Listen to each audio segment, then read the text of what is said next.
안녕하세요. 오늘의 데일리 뉴스레터에 오신 것을 환영합니다.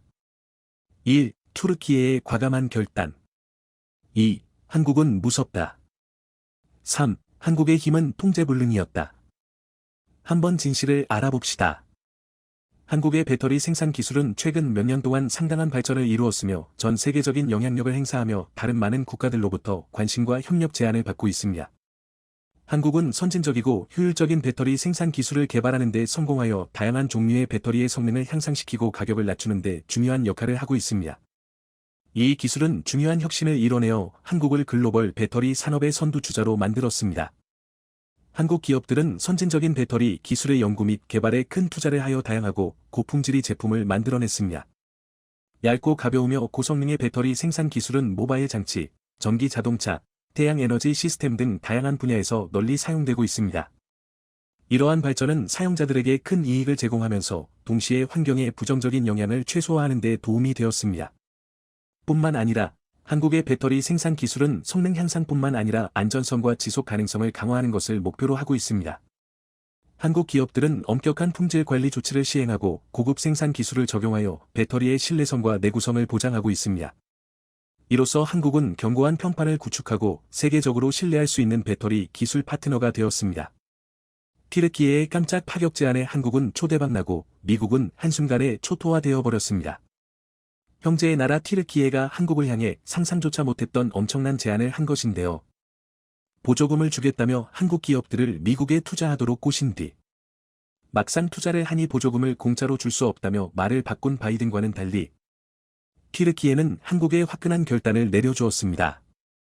일각에서는 미국이 한국 기업에 주려던 보조금의 최대 100배까지도 한국 기업들에 줄 수 있다는 놀라운 소식을 전했는데요. 튀르키예의 과감한 결단에 한국 기업들도 예상 못하게 빠른 속도로 미국에서 튀르키예로 대이동을 시작했습니다. 이에 당황한 바이든이 긴급히 한국 기업들의 새로운 제안을 했지만 한국 기업들의 예상 못한 반응에 큰 충격을 받았는데요. 형제의 나라 튀르키예가 한국에 파격적인 제안을 하면서 미국이 발칵 뒤집혔습니다. 튀르키예 현지 매체에 따르면 한국 기업들이 미국이 아닌 튀르키예에 대신 공장을 지으면 미국이 한국에 주기로 했던 보조금의 최대 100배에 달하는 엄청난 특혜를 한국에만 줄 수 있다는 소식이 전해졌습니다. 보조금 형식은 매우 다양한 것으로 알려졌는데요. 법인세를 면제해줄 뿐만 아니라 인허가를 받을 때도 초패스트트랙 특혜를 적용하여 3년이 걸릴 일을 3달 만에 처리해주는 등 상상을 초월하는 특혜입니다.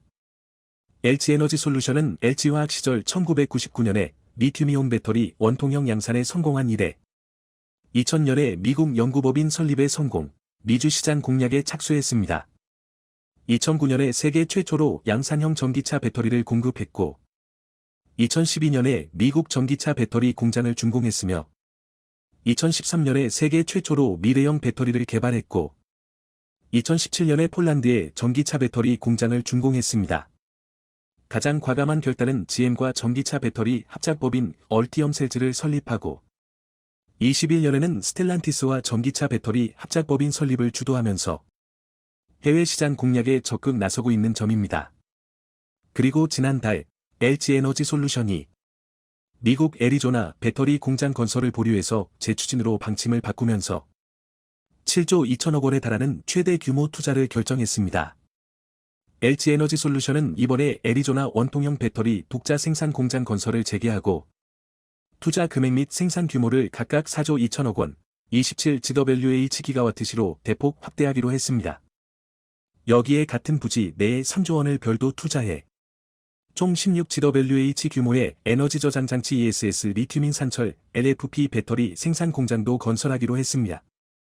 이렇게 7조 2천억 원이라는 엄청난 투자를 결정했고 향후 10년 동안 수백조 원의 추가 투자가 예고된 상황에서 LG에너지솔루션이 받을 수 있는 최대 보조금 94조 원을 포함해 K배터리가 미국에서 전기차 배터리 생산 보조금으로 10년간 최대 180조 원을 받을 수 있다는 전망이 나왔습니다. LG에너지솔루션 SK온 삼성 SDI 등 국내 배터리 3사가 수십조 원을 들여 미국의 배터리 생산 시설을 짓고 있는데 배터리 셀 모듈을 현지에서 제조하는 기업에 보조금을 주는 인플레이션 감축법 IRA에 첨단 생산세 공제 EMPC 제도가 올해부터 시행되기 때문입니다. 11일 증권가 및 업계에 따르면 국내 배터리 3사가 올해부터 2032년까지 미국에서 AMPC 제도에 따른 생산 보조금으로 총 179조 원을 받을 수 있는 것으로 추산됐습니다. 하이투자증권은 LG에너지솔루션의 보조금 규모가 94조 원에 달할 것으로 전망했습니다. SK온 삼성 SDI의 경우 각각 45조 원, 40조 원으로 예상했습니다. 골드만삭스에 따르면 한국 배터리 업계의 미국 내 시장 점유율은 2021년 11%에서 2025년 55% 수준까지 급성장할 것으로 보입니다. 국내 배터리 업체들이 짓고 있는 배터리 공장이 주로 완공되는 2025년 보조금 효과가 극대화할 것으로 예상되고 있는데요. 전기차 시장의 폭발적 성장세로 2035년 전기차용 2차 전지 시장의 규모가 6,160억 달러 한화 약 815조 원에 이른다는 전망이 나왔습니다. 현대차가 전기차 시장에서 테슬라에 이은 세계 2위로 너무나 훌륭한 고속 성장을 이뤄내고 있고 배터리는 압도적인 세계 1위를 차지하고 있기 때문에 한국이 815조 원 중 절반 이상이 500조 원 가량을 싹쓸이할 수 있다는 전망이 나오고 있습니다. 자, 그런데 이러한 한국의 승리 전망이 나오자 바이든이 또 충격적인 일을 꾸미기 시작했습니다. 삼성전자와 현대차에 충격적인 뒤통수를 때리더니 이번에는 미국을 세계 최고의 배터리 강국으로 만들어준 한국의 LG에너지솔루션에 너무나도 충격적인 뒤통수를 때리려 하고 있습니다. 바이든은 이번 보조금 제도가 그대로 유지되면 한국 기업들이 보조금을 독식하는 구조라며 미국 행정부가 앞으로 공개할 세부 지침에서 한국 배터리 기업들이 받을 수 있는 세액 공제의 한도를 씌우고 조건을 더 까다롭게 하여 사실상 한국 기업들이 보조금을 거의 못 받도록 할 수 있다는 관측이 나왔습니다. 바이든은 도대체 왜 이렇게까지 한국 기업들의 뒤통수를 때리는 것일까요? 미국의 한 정치 전문가는 바이든이 경제를 말아먹어서 지지율이 폭락할 대로 폭락했다. 이제 곧 2024년 대통령 선거 재선 출마 도전을 공식 선언해야 하는데 지금까지 딱히 잘한 일이 없다. 그래서 한국 기업들이 바이든의 표적이 됐다. 한국 기업들이 미국에 수백조 원을 투자하는데 보조금을 거의 받지 못하거나 아예 받지 못하게 된다면 미국인들은 자신들의 세금 하나 들이지 않고 미국에 수백만 개의 새로운 일자리를 만들어낸 바이든을 다시 뽑아줄 것이라 믿고 있다. 한마디로 한국 기업들을 자신의 지지율을 올리기 위한 도구로 사용하고 있다라는 충격적인 발표를 했습니다. 자, 그런데 바이든이 이렇게 자신의 지지율을 위해 한국 기업들의 대충격을 주려다가 역으로 난리가 나버렸습니다. 한국과 형제의 나라로 유명한 튀르키예가 바이든의 뒤통수를 보자마자 한국에 너무나도 파격적인 제안을 하면서 한국 기업들이 앞으로 수백조 원의 투자를 미국이 아닌 튀르키예에 할 수도 있다는 전망이 나오면서 미국 국민들이 바이든을 맹비난하기 시작했기 때문입니다. 전기차 배터리 세계 1위인 LG에너지솔루션이 미국이 아닌 튀르키예에 초대 규모 신규 공장 투자를 발표했습니다. 튀르키예 정부가 한국 배터리 기업에 미국이 주는 보조금의 최대 100배 규모의 엄청난 특혜를 줄 수 있다는 소식이 전해진 직후의 발표라 더욱더 전 세계인들의 이목이 집중됐는데요. LG에너지솔루션은 현재 세계 최고 수준인 연간 200GWh 규모의 생산 능력을 이미 확보하고 단독 및 합작 형태로 전 세계 6개 국가의 생산 라인 체제를 구축한 유일한 업체로 차별화된 글로벌 생산 역량 및 제품 경쟁력을 갖추고 있습니다. 이를 통한 LG에너지솔루션의 지난해 말 수주 잔고는 385조 원에 달합니다. 앞으로 수백조 원의 추가 투자가 확실시되고 있는 가운데 미국이 독보적인 세계 1위인 LG에너지솔루션을 놓쳐버리면서 난리가 났습니다. 튀르키예 정부가 이렇게 한국에 파격적인 제안을 한 것은 한국의 튀르키예의 형제의 나라답게 얼마 전 있었던 튀르키예 대지진 때도 튀르키예 국민들의 너무나도 큰 감동을 주었기 때문입니다. 삼성 SKLG 등 국내 주요 그룹들이 지진 피해로 힘들어하는 튀르키예와 시리아 이재민을 위해 현금과 구호 장비, 보험 혜택까지 상상을 초월하는 지원을 아끼지 않자 튀르키예 국민들은 한국에 셀 수 없이 많은 감사의 인사를 전했습니다. 삼성, SK, 현대차, LG는 튀르키예의 식품, 위생용품, 방한용품과 필요한 돈까지 파격적으로 지원해 주었고 특히 LG는 빨래방 운영과 학교 등 기반시설 재건에 필요한 물품까지 지원해주는 세심함을 보여주었습니다. 튀르키예 국민들은 한국의 형들 고마워라며 형제나라, 고마워 형이라고 한국어로 또박또박 적힌 텐트까지 공개했습니다. 그리고 사실 이번에도 한국 기업들이 굳이 튀르키예가 아닌 인건비가 훨씬 저렴한 국가들이나 이미 대규모 공장을 구축한 폴란드에 생산시설을 늘리는 식의 투자를 했다면 비용을 훨씬 절감할 수 있었음에도 튀르키예의 초대규모 투자를 통해 수많은 일자리를 생성하고 지진으로 초토화된 튀르키예 경제를 다시 일으켜주는 핵심적인 역할을 해주면서 튀르키예 정부는 과감한 결단을 내린 것입니다. 위 그림은 한국 작가가 강진으로 피해를 본 튀르키예의 애도를 표하고자 그린 그림인데요. 한국전쟁 당시 전쟁 고아를 돌봐준 튀르키예의 군인의 모습과 최근 지진이 덮친 튀르키예에서 아이를 돕고 있는 한국 긴급구호대의 모습이 담겼습니다. 그림 속 튀르키예 군인은 전쟁으로 폐허가 된 곳에서 한쪽 무릎을 꿇은 채 아이의 머리를 쓰다듬고 있습니다. 다른 한 손에는 마실 것도 쥐고 있습니다. 이와 비슷하게 한국 긴급구호대원도 지진으로 건물이 무너진 현장에서 한쪽 무릎을 꿇고 아이에게 마실 것을 주고 있습니다. 한국 전쟁 당시 한국을 진심으로 위해준 형제의 나라 튀르키예. 70년이 지난 지금 이제 반대로 한국이 튀르키예를 아무런 대가도 없이 가장 적극적으로 도와주었고 이에 감동을 받은 튀르키예는 사상 최초로 한국 기업에만 막대한 특혜를 제공할 수 있다고 발표한 것인데요. 미국 국민들은 바이든 때문에 미국의 수백만 개의 일자리가 날아가게 생겼다며 맹비난하기 시작했습니다. 바이든에게는 다른 선택지도 없습니다. 한국이 글로벌 배터리 시장을 이미 꽉 잡고 있고 앞으로는 한국의 영향력이 훨씬 더 막강해져 최대 글로벌 점유율 90% 이상을 한국이 싹쓸이 할 것이라는 전망도 나왔습니다. 최근 삼성 SDI는 앞으로 4년 만에 꿈의 배터리라 불리는 전고체 배터리 대량 양산체제를 발표했습니다. 전고체 배터리는 현재 사용되는 액상형 배터리와는 달리 무게도 가벼워지고 배터리 효율성도 대폭 개선될 뿐만 아니라 폭발도 하지 않아 꿈의 배터리라 물리고 있는데요. 다른 나라들은 상용화를 꿈조차 꾸지 못하는 이 시점에서 한국은 앞으로 4년 만에 대규모 생산을 시작하겠다는 파격적인 발표를 한 것입니다. 미국의 반도체 지원법이 통과되면서 미국 기업 및 해외 기업들이 속속 미국 내 투자를 약속하자 반도체에 대한 모든 것을 움켜쥔 듯이 고무되어 떠들고 있지만 그것은 거대한 착각에 지나지 않는다고 뉴욕타임스 NYT는 일측했습니다. 뉴욕타임스 NYT는 돈만 쏟아붓는다고 해서 원하는 일이 성사되지 않는다고 하면서 반도체 지원법이 겉으로 보기에는 대단한 것처럼 보이지만 실제는 미국의 대규모 반도체 옥성 투자 정책에도 불구하고 공급량 해소 외에 근본적인 원인은 해결된 상태가 아니기 때문에 여전히 한계가 있다는 것입니다. 기술 인력 확보 같은 현실이 뒷받침되지 않는 상태에서 정부의 지원과 외국 업체에 의지하는 한 미국 내 반도체 발전은 기대할 수 없다는 것이고 따라서 장밋빛이 아니라 근본적인 문제를 풀지 않는 한 불확실성의 연속이라고 지적한 것입니다. 미 반도체 산업협회 SIA에 따르면 미 전역에서 35개 이상의 미국 및 해외 반도체 기업이 미국 내에서 반도체를 생산하겠다며 2천억 달러 약 252조 6천억 원 투자를 약속한 것은 제2차 세계대전 이후 최대 규모 제조업 투자라고 NYT는 보도했습니다. 투자 금액은 텍사스, 애리조나, 뉴욕 등 16개 주주에서 23개의 신규 칩 공장 준공 및 9개 공장 증설, 업계에 장비 소재를 공급하는 기업들의 투자 등에 투입될 예정이라고 했습니다. 그런데 이 같은 투자건은 대부분 연방과 주정부의 지원금에 우선 무게를 두면서 얼마의 지원금이 나오면 그에 더해 투자하겠다는 것이지 반도체 관련 기업들이 스스로 투자하겠다는 것이 아니라는 것입니다.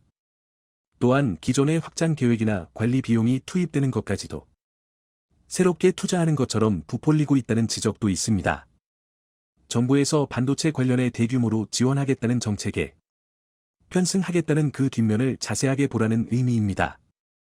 최근 칩5 반도체 전쟁을 출간한 미 터프츠대 크리스 밀러 교수는 NYT에 직접적으로 미 정부의 엄청난 투자에도 반도체 자립을 달성하는 데엔 성공하지 못할 것이라고 했습니다. 그 이후로 반도체 공장을 준공하는 데만 수년이 걸리는 데다가 미국 내 공장이 가동되더라도 이들 공장에서 최첨단 반도체가 생산되지 못할 가능성이 크고 미국 내 생산을 뒷받침할 인력도 부족할 가능성이 크다는 분석안을 내놓았습니다. SIA가 미국의 반도체 산업 대규모 투자로 반도체 생산 기업 및 공장에서 27만 7천 명의 반도체 인력 수요를 창출할 것으로 보고 있다고 했지만 MIT는 지나치게 낙관적이라고 지적하면서 반도체 공장은 기술자 및 화학공학과 같은 분야에 숙련된 과학자가 필요한 것이지 아무나 고용해서 생산을 하는 게 아니다고 했습니다. 당장 반도체 업계 전문가들을 대상으로 한 설문조사에 따르면 과학자 및 엔지니어 부족이 가장 어려운 과제 중 하나라고 고충을 토로한 부분을 예로 들었습니다. 따라서 기술 인력 부족으로 인해 미국 반도체 자급자족 노력에 제동이 걸릴 수 있다. 고 NYT는 꼬집었습니다. 미국이 반도체 지원법에 투자하는 돈이 68조 원이라고 하면서 미 정부의 엄청난 투자라고 하는데 한국의 2개 기업이 투자하는 수백조 원의 비용과는 비교도 안 됩니다. 이런 것이 착각을 불러일으키는 요인입니다. 더구나 미국에서 68조 원을 투입한다고 해도 이는 한국에서 투자하는 10조 원 정도와 비슷할 것이라고 봅니다. 워낙 미국은 비효율적이기 때문입니다. 한국에서 연봉으로 1억 원을 받는다고 하면 대단한 고액이라고. 하지만 북미에서 특히 캐나다보다 미국에서 연봉 8만 불 정도는 웬만한 직장인이 받는 금액입니다. 한국에서 연봉 1억 원을 받을 정도의 고급 인력 정도 되면 미국에서는 수십만을 정도 되고 밀리언 정도의 봉급을 받는 임원들은 숱하게 많습니다. 그렇기 때문에 한국과 미국에서 잡는 예산이나 집행 비용은 크게 다를 수밖에 없습니다. 항상 말씀드리는 것처럼 한국에서 10조 원이 필요하다고 하면 미국은 100조 원을 책정하는 것 같은 이치입니다. 68조 원 결코 근돈이 아닙니다. 한편 경기 침체로 이어지면서 전자제품의 출하가 급속도로 하락하고 재고가 쌓이자 끄덕없다고 자만하면서 가격을 올해 상반기에 또 인상하려고 했던 TSMC마저 가격을 동결하고 일부는 가격을 다운시키는 등 생산이 크게 줄어들면서 반도체 겨울이 메모리 반도체에서 파운드리로 옮겨가고 있다는 분석이 나옵니다. 세계적인 인플레이션과 경기 침체 여파로 소비자의 소비 심리가 위축되자 곧바로 스마트폰이나 PC와 같은 디바이스 구매 감소로 이어졌습니다. 디지타임스는 2023년 1분기에는 공장 가동률이 크게 하락할 것이다. 현재 재고가 최고치에 달해 1분기 매출이 전분기 대비 15% 감소하고 이후에도 추가 감소할 수 있다고 보도했습니다. TSMC의 상위 10대 고객인 엔비디아, AMD, 미디어텍 등 제품을 판매하지 못한 재고가 쌓이고 있고 주문 취소와 지연계약 파기가 연이어 발생하고 있다면서 6, 7나노 공정 수요는 절반가량으로 하락하고 5나노 이하 생산라인 가동틀도 크게 줄어들었다고 밝혔습니다. 따라서 올해 2분기에도 저점 회복은 어려울 것으로 보인다는 것이 시장 전문가들의 예측입니다. TSMC는 수요가 크게 줄며 매출이 줄자 그에 대한 타겟책으로 주요 팹리스들에게 또다시 가격을 인상하고자 했습니다. 지난해 9월 맥루머스, 나인투맥 등 외신은 TSMC가 2021, 2022년에 이어 2023년 파운드리 가격을 또 올리려고 한다는 당시 보도 내용에 따르면 TSMC는 저가격의 애플과 엔비디아의 5-6% 정도 인상된 가격을 적용하고자 시도했지만 애플은 삼성전자의 가격을 들어 즉각 반발하면서 TSMC는 결국 가격을 올리지 못했습니다. 그런 TSMC 대응에 비해 삼성전자는 당분간 파운드리 가격을 조정할 계획이 없다고 밝혔습니다. 강문수 삼성전자 파운드리 사업부 부사장은 지난달 28일 실적 발표 컨퍼런스콜에서 삼성 파운드리는 견조한 수요가 지속하고 있다고 하면서 향후 증장기 시장, 글로벌 거래 수요 등을 다각적으로 분석해 대응하겠다라고 했습니다. 그런 반도체 업계의 현황이나 반도체 매출의 급감에도 불구하고 삼성전자는 생산을 줄이거나 구조 조정도 없이 최첨단 반도체 생산 기술인 3나노미터 공정 안정화에 속도를 내고 있는 모습입니다.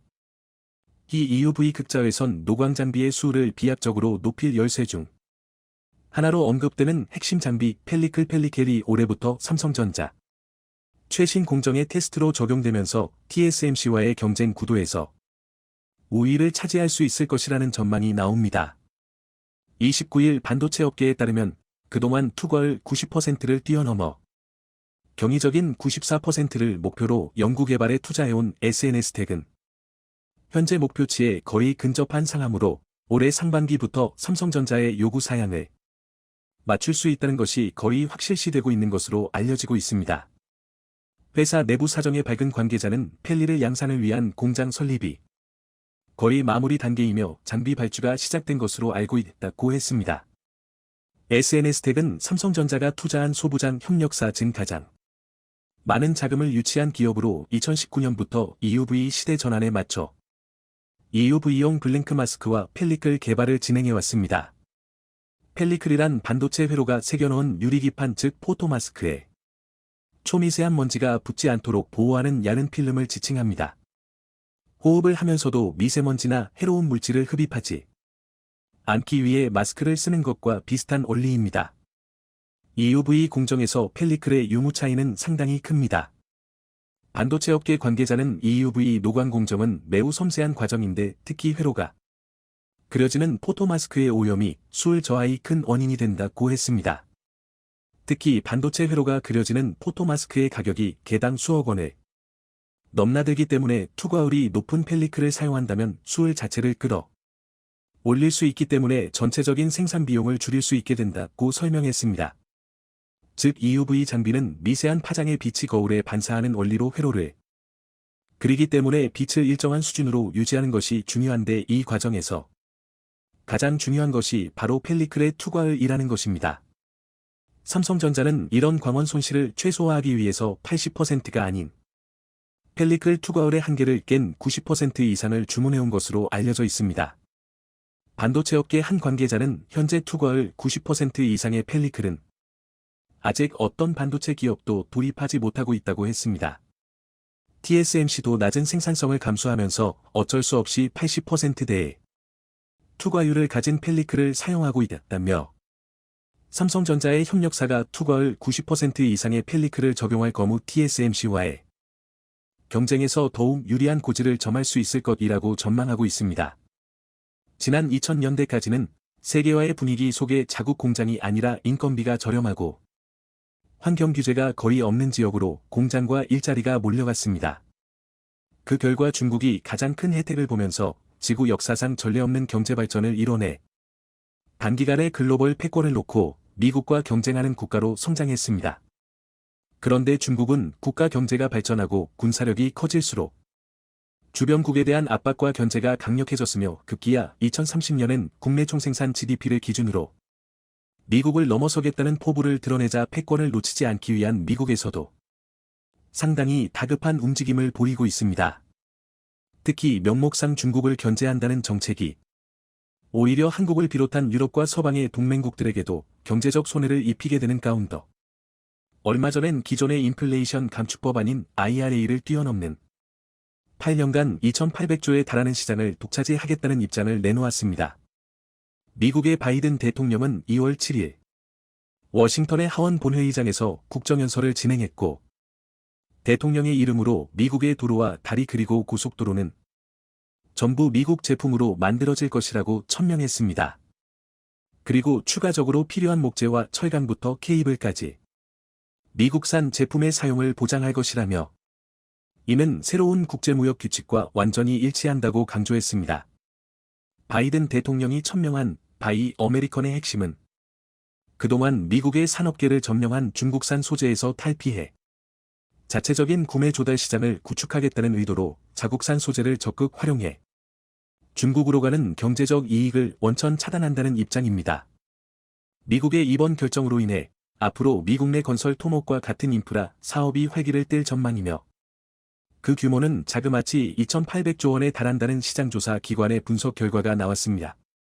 바이든 대통령의 바이 아메리칸 정책이 나오자 미국 내 상당수 기업들이 수혜를 보고 미국에 수출하던 한국 기업들이 손해를 볼 것이란 분석이 나왔지만 공급망에 타격을 입게 될 미국의 기업들이 정상적인 사업 활동에 지장이 생길까 우려하며 이번 정책에 불안해하고 있다는 소식이 들리고 있습니다. 마치 일본의 반도체 소재 수출 규제와 중국의 호주에 대한 무역 제재처럼 자국의 이익을 우선으로 하는 줄 알았던 정책이 오히려 미국의 경제 발전과 공급망을 더욱 위태롭게 할 것이라는 전망을 자세히 알아보겠습니다. 2024년 미국 대선을 앞두고 바이든 대통령의 자국 우선주의 행보가 더욱 강해지고 있습니다. 이번 2,800조 원 규모의 바이 아메리카 정책 역시 글로벌 경기 침체를 해결하기 위한 방안으로 미국 내 제조업과 건설 경기를 끌어올려 일자리 창출과 경제난 해소를 목적으로 하고 있습니다. 물론 이런 일회성 정책은 바이든 대통령의 지지율을 단기간에 올릴 수 있는 좋은 이벤트가 될 수 있지만 중장기적인 관점에서 특히 기업들 입장에선 오히려 더욱 많은 부작용이 우려된다는 전망이 나오고 있습니다. 미국의 건국 이래 사상 최대 인프라 투자가 예고되어 있는 가운데 미국 내 생산 능력은 이런 대규모 투자를 감당할 수 없는 상황입니다. 8년간 2,800조 원에 달하는 이번 투자는 주로 철도와 고속도로, 석유화학 산업과 철강산업 발전소와 케이블 그리고 전자산업까지 대부분의 인프라 건설과 제조업 분야에 걸쳐 있는데 미국은 위와 같은 산업 분야의 상당 부분을 한국과 중국 그리고 유럽에 걸쳐 수입하는 등 해외 의존도가 높은 것으로 드러났습니다. 각 산업 분야마다 다르지만 위의 산업들 중 대략 54%가량을 해외 수입에 의존하고 있는데 대부분 인력 위주의 노동집약형 산업이다. 단기간에 국산화하기란 어렵다는 소식입니다. 즉 정부의 정책으로 해외 수입이 완전히 막힌다면 미국 내 수요가 폭발해 가격이 급등할 것이며 현재 기업들은 장비와 부품을 비싸게 조달하게 되고 높아진 단가는 공사 비용과 건설 비용에 반영되어 국가 전체의 예산을 늘릴 수 있다는 지적이 나옵니다. 특히 무엇보다 우려되는 사안은 미국 내 인건비와 생산원가는 세계 최고 수준으로 지금처럼 고금리 현상의 원가가 높아지는 건 기업들도 상당히 두려워하는 현상이라는 것입니다. 높아진 생산 단가는 쉽게 내려가지 않으며 바이 아메리칸 정책으로 반짝 수요가 생긴다 한들 이번 정책이 끝나면 많아진 생산량을 수출로 돌려야 하지만 미국의 높은 원가로 생산된 제품들이 글로벌 시장의 경쟁에서 살아남기란 사실상 불가능하다는 전망입니다. 결과적으로 정부 정책을 통해 잠깐의 붐을 일으킬 수는 있지만 원가 상승으로 도미노 물가 상승이 유발되고 자국 기업들의 경쟁력이 약화되어 세계 시장에서 설 자리가 사라지는 등 부작용이 우려된다는 것입니다. 그런데 미국 내 기업들은 중국의 제품은 수입하지 않아도 대체재가 있지만 한국의 수출 품목은 높은 기술력과 독점 생산으로 사실상 대체가 불가능한 품목이 많아서 어쩔 수 없이 수입해야 하는 품목이 있습니다. 한국은 90년대 이후 미국을 상대로 한 번도 빠짐없이 매년 수십조 원의 흑자를 올리는 전통적인 대미 무역 흑자국입니다. 그만큼 한국의 제품들이 미국 시장에서 빼놓을 수 없는 역할을 하고 있는데요. 대표적으로 자동차 반도체 등 제조업체부터 석유화학 선박 그리고 철강 제품과 중화학 공업, 철도와 차량의 핵심 부품과 건설 자재와 장비 그리고 고압 케이블까지 산업 전반적으로 쓰이는 필수 소재들을 미국에 수출하고 있으며 미국 산업계에서 한국산 부품과 소재가 쓰이지 않는 곳이 없습니다.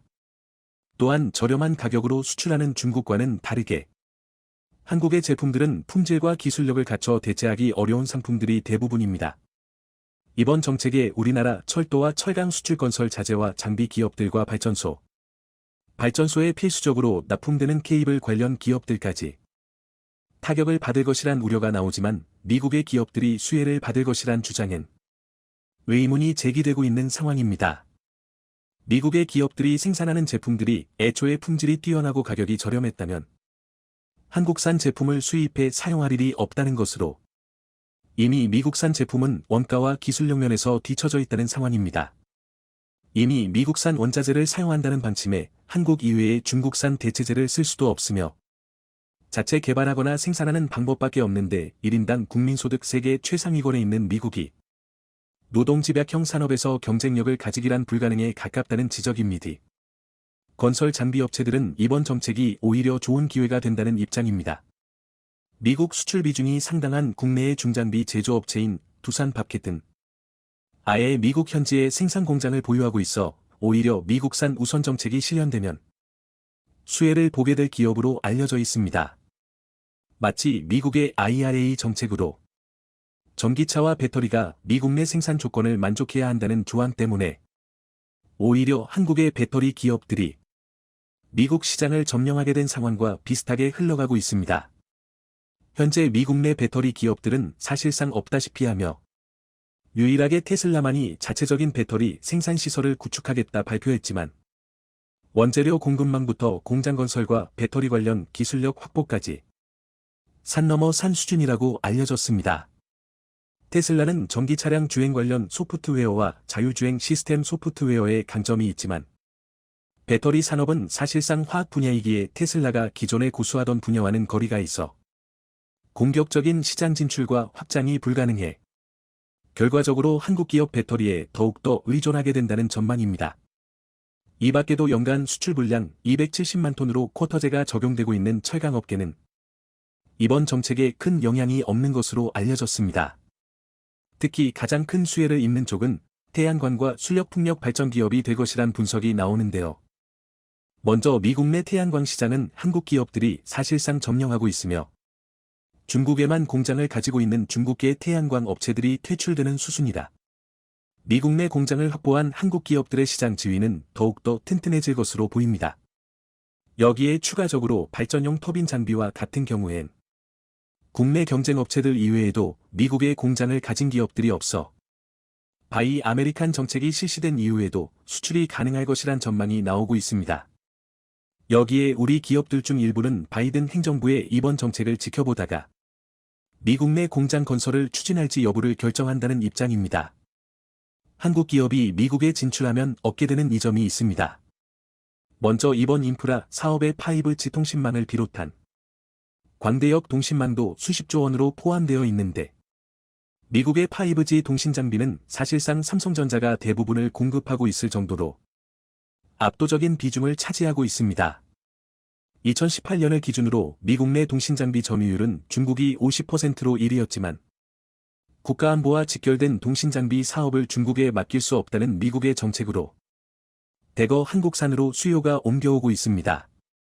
2022년엔 미국 내 중국산 통신장비 점유율이 10%대 수준으로 낮아지며 낮아진 만큼의 점유율을 전부 한국의 삼성이 가져오고 있는 상황입니다. 반면 미국 자체 통신장비를 생산하는 기업이 없어 미국 당국은 이번 바이 아메리카 정책에 광대역 통신장비 사업도 포함시키고 있지만 해당 장비를 공급할 자국 기업이 없는 상황입니다. 결과적으로 국가안보와 관련된 통신장비에 중국산 제품을 도입할 수는 없기 때문에 한국산 장비의 점유율이 갈수록 더 높아질 것이란 전망이 나오는 이유입니다. 미국은 이번 정책으로 자국 내 경제를 활성화하고 미국의 국가 경쟁력을 높이려는 목적이지만 사실 진정한 목적은 바이든 행정부가 차기 대선 승리를 목적으로 공격적인 정책을 펼치고 있다는 의견이 대다수입니다. 글로벌 시대의 이러한 정책은 오히려 자국 기업들에게 마이너스가 될 수도 있는 부작용을 낳을 수도 있습니다. 물론 자국산 제품과 기술력을 밑바탕으로 한 경쟁력이 있다면 굳이 수입해 사용할 이유가 없지만 경쟁력 없는 분야에서까지 국산화를 고집하다가 큰 낭패를 본 기업과 국가들이 한두 곳이 아니기 때문입니다. 대표적으로 얼마 전 일본의 미쓰비시가 제트 여객기 시장에 진출하려는 목적으로 11조 원의 연구개발 비용과 15년 이상의 연구개발 기간을 들였지만 결국 단 한 건이 수출과 판매를 이뤄내지 못하고 시장에서 철수한 사례는 너무나도 유명합니다. 세계 제트 여객기 시장을 양분하는 보잉과 에어버스도 한국항공우주산업 KAI에게 여객기 관련 주날개와 꼬리날개, 동체와 랜딩기어 시스템 등 다양한 부품을 생산 맡기고 있는 만큼 경쟁력 있는 기술의 적절한 도입은 국가 경쟁력을 한 단계 높이는 결과를 가져옵니다.